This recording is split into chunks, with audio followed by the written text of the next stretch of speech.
সময়টা ছিল প্রায় বছর 10 আগের। গ্রীষ্মের শেষ, আকাশ মাঝে মাঝে মেঘলা হয়ে আসত, কিন্তু গরমের তেজ কমেনি। ঘটনাটা ঘটেছিল বাংলাদেশের উত্তর দিকের একটি প্রত্যন্ত গ্রামে, যার নাম রূপনগর। এই গ্রামের পাশ দিয়েই চলে গেছে একটি লম্বা পাকা রাস্তা, আর রাস্তার দুপাশে মাইলের পর মাইল শুধু ধানের ফাঁকা মাঠ। গল্পের প্রধান চরিত্র রফিক। রফিকের বয়স তখন সবে 22-23। সে পড়াশোনার জন্য শহরে থাকত, কিন্তু সেবার ঈদ উপলক্ষে গ্রামে ফিরেছিল। রফিকের এক দূর সম্পর্কের ফুফাতো ভাই ছিল, যার নাম করিম। করিমের বাড়ি ছিল রূপনগর থেকে প্রায় 5 কিলোমিটার দূরে আরেকটা গ্রামে। সেই দিন ছিল ঈদের পরদিন। রফিক আর করিম বিকেলে অনেক গল্প করেছে। রাত তখন প্রায় 10:30। করিমের ফেরার তাড়া। কিরে, এত রাতে যাবে?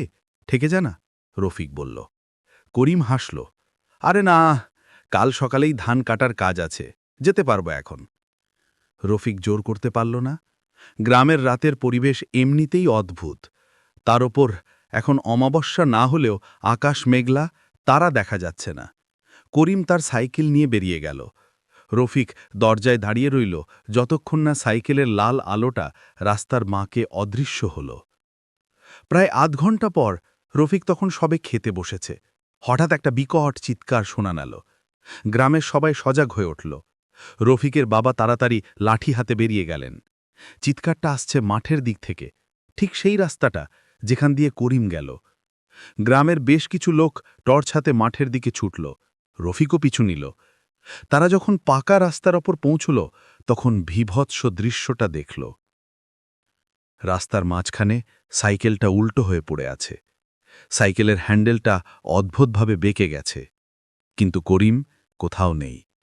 শুধু রাস্তার একপাশে শুকনো ঘাসের উপর একটা ছোট্ট রক্তের ছোপ।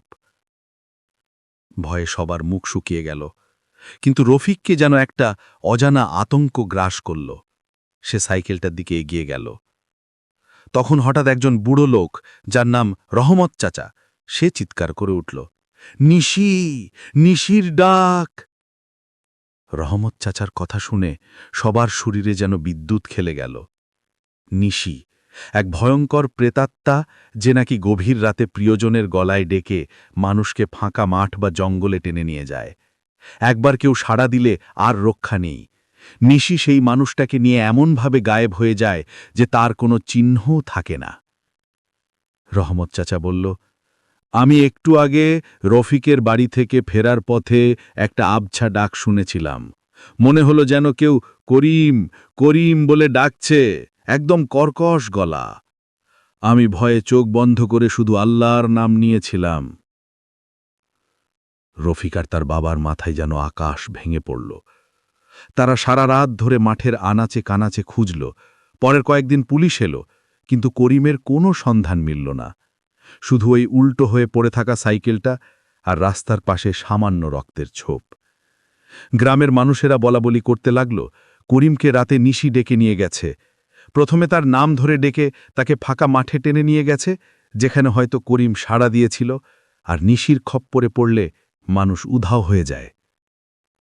রফিক আজও প্রতি রাতে এই কথাগুলো ভাবে।